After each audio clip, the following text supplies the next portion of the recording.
Hey everybody, just a Mongrel here. Today I'm doing a deck profile on the Exodia deck.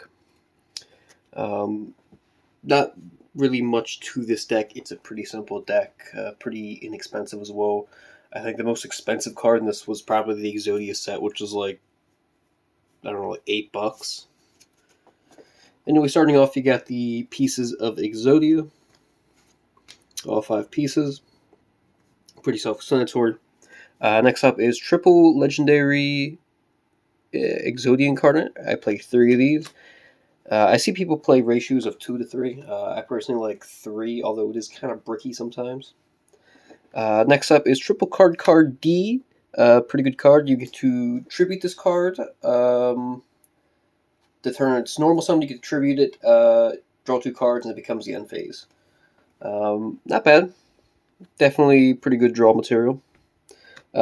Triple Swift Scarecrow and Triple Battle Fader. Just some battle hand traps. Pretty useful.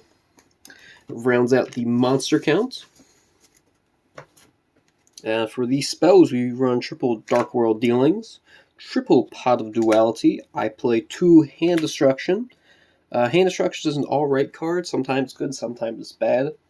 You can pitch the normal Exodia pieces off, and I believe the head, because you can recur them with Obliterate, Legendary Carnage, Exodia. You can also get the normal pieces off of Dark Factory of Mass Production. It's an alright card. I think 2's a good number for it. Upstart Goblin.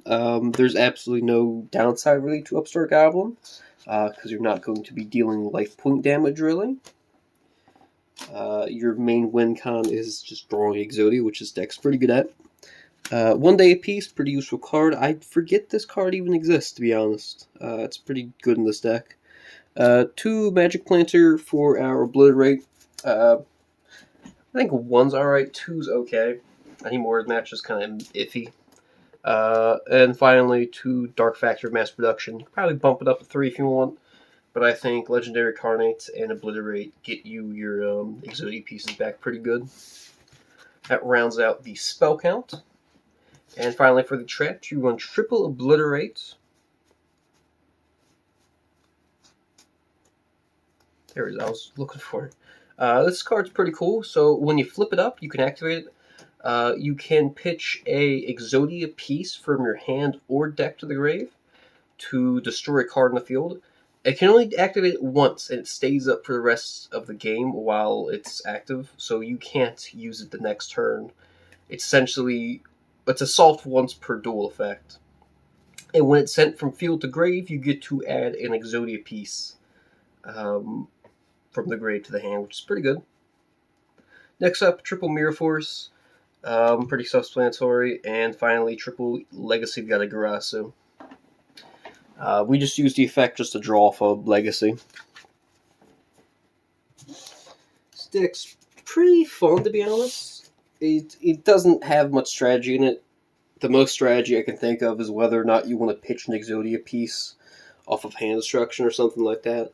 But for the most part, this deck's pretty easy to learn. It's pretty cheap. I think this entire deck cost me about like $30, not even. It's a pretty cheap deck, and to be all honest with you, you could probably sit there and put in Pot of Extravagance if you wanted. I just like drawing more cards per turn, so I just didn't play Extravagance. I don't have a side deck built for this, because I think the side deck doesn't really matter too much. If anything, I'd probably just side in Lava Golem, a couple things like that. Anyway, that was a deck profile. Pretty easy deck, not much to it. Pretty basic Exodia deck. Anyway, thanks for watching. Let me know which deck profile, what you think about it, and the things that you change about it. Anyway, thanks for watching. Yeet.